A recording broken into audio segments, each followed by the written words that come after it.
A triumphant North Korea says its latest ballistic missile test demonstrates that it now has the capability to strike anywhere in the United States. An announcement on state television said Pyongyang had achieved its mission of becoming a nuclear state.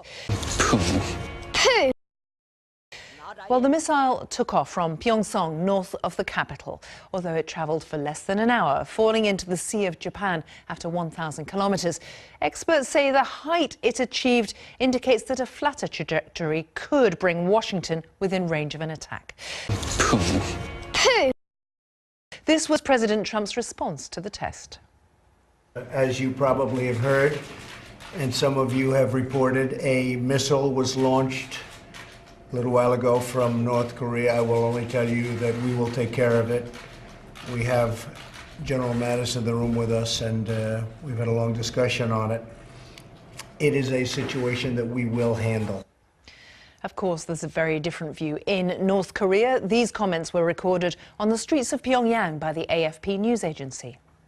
With the respected Supreme Commander, Comrade Kim Jong Un, our country could develop into the world's strongest nuclear power.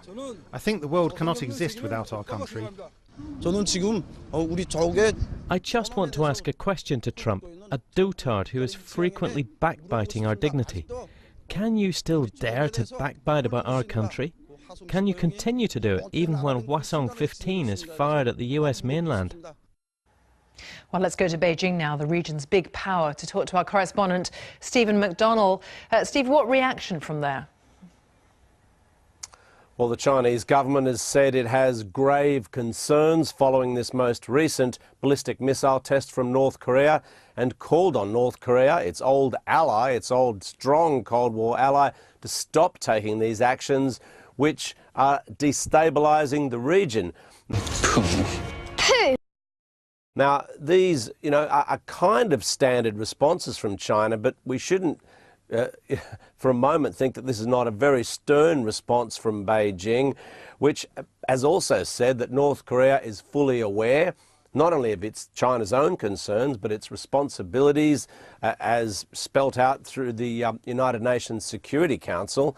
And it did add, though, we went along to the Foreign Ministry press briefing, and via that that person's words, we know the Chinese government position. They've said that other countries should be doing more to bring everybody to the negotiating table. Now, again, China keeps saying this, and it's unclear how that could possibly happen. China wants a freeze in US and South Korea exercises in exchange for North Korea stopping its missile testing, but in the West and in everywhere else except for China, I guess apart from Russia, there's not much enthusiasm for that way forward. And Stephen, just remind us how much China is doing, in fact, pressurised by Donald Trump too, on the economic side. Well, you can imagine China would argue, the Chinese government, we're the ones taking most of the economic heat on this because 80+% of North Korea's trade is coming through China. Now, textiles blocked, coal has massive restrictions and at the moment is blocked, seafood blocked. So all these ways that North Korea used to get hard currency are not available anymore through China. Now, what the Chinese government says, I think there's a lot of confusion over this when you hear statements from the US administration in terms of China could do more, or it's not going to do anything outside what the United Nations Security Council says. Now, the Chinese government says we are very strongly adhering to what we've agreed to at the UN Security Council. So for China to do any more, for example, some countries have called on China to cut off gas altogether.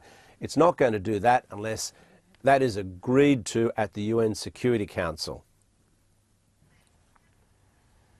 Steve, thank you very much for bringing us up to date on the reaction from China. We also have a line coming through, reported by AFP from the Kremlin, saying this is a provocative action, this latest missile test, that will lead to further tensions. Joining me now, our defence correspondent, Jonathan Marcus. Jonathan, how much of a step forward is this for North Korea?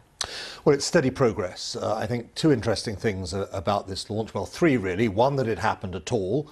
So the slight lull for 2 months in North Korean testing clearly wasn't because they were cowed by the United States or pressurized by China. They were simply having a kind of seasonal slowdown, which analysts have pointed to in past years.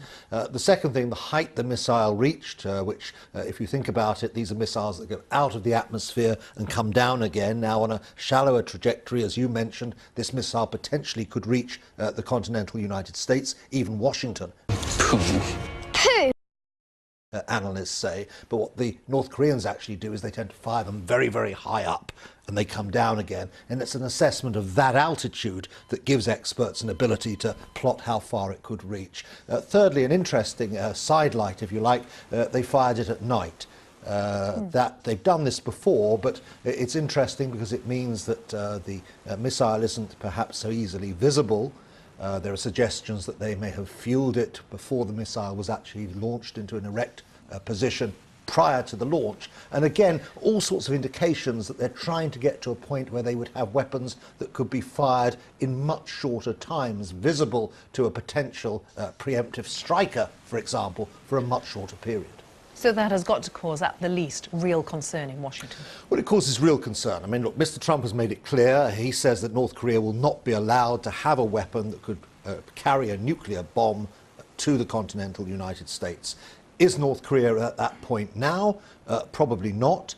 There are a whole set of complicated technical and physical things that are required to actually, launching the missile is one thing, getting the range is another, but being able to have a warhead on the front, which is heavier, to make sure that that warhead gets through the atmosphere and so on intact is another thing. So it probably still has many more stages to go through, but of course the crucial thing is that experts have been amazed by the progress that North Korea has been making. They have not been going along, as it were, to the slow, gradual timeline that many people expected. They have been exceeding that, and that is what is worrying many people. Yeah, they have done far better in their terms than expected, and that's something that the White House and the Pentagon will be very aware of, which throws the light back on President Trump's threats to rain down fire, the possibility of a military option. Well, it seems almost cavalier to talk about it. I mean, what would a military option involve? Would it involve taking out a single weapon a single missile before it was being fired? Would it be a preemptive strike to try and take out as much of North Korea's nuclear and missile architecture and so on as the Americans can reach? What would be the consequences of that, particularly for America's close ally, South Korea? It's almost unthinkable. The problem is that the diplomatic process is getting nowhere. Once again, we're hearing calls from the Americans to turn the screw that extra little bit tighter. We know that the Chinese are very unwilling to do that, for the fundamental reason that they do not want the North Korean regime to disappear. They do not want to see a united Korea, probably in a US orbit, right up against their border. So they're prepared to put up with an awful lot. That doesn't mean they like what the North Koreans are doing. It doesn't mean they're happy with these constant tests and nuclear developments. But today's UN Security Council meeting is going to be interesting, fundamentally to see what the Russians say, but fundamentally to see what the Chinese say, and are they willing, as the Americans would have it, to turn the screw that little extra bit tighter. Jonathan Marcus, thank you very much.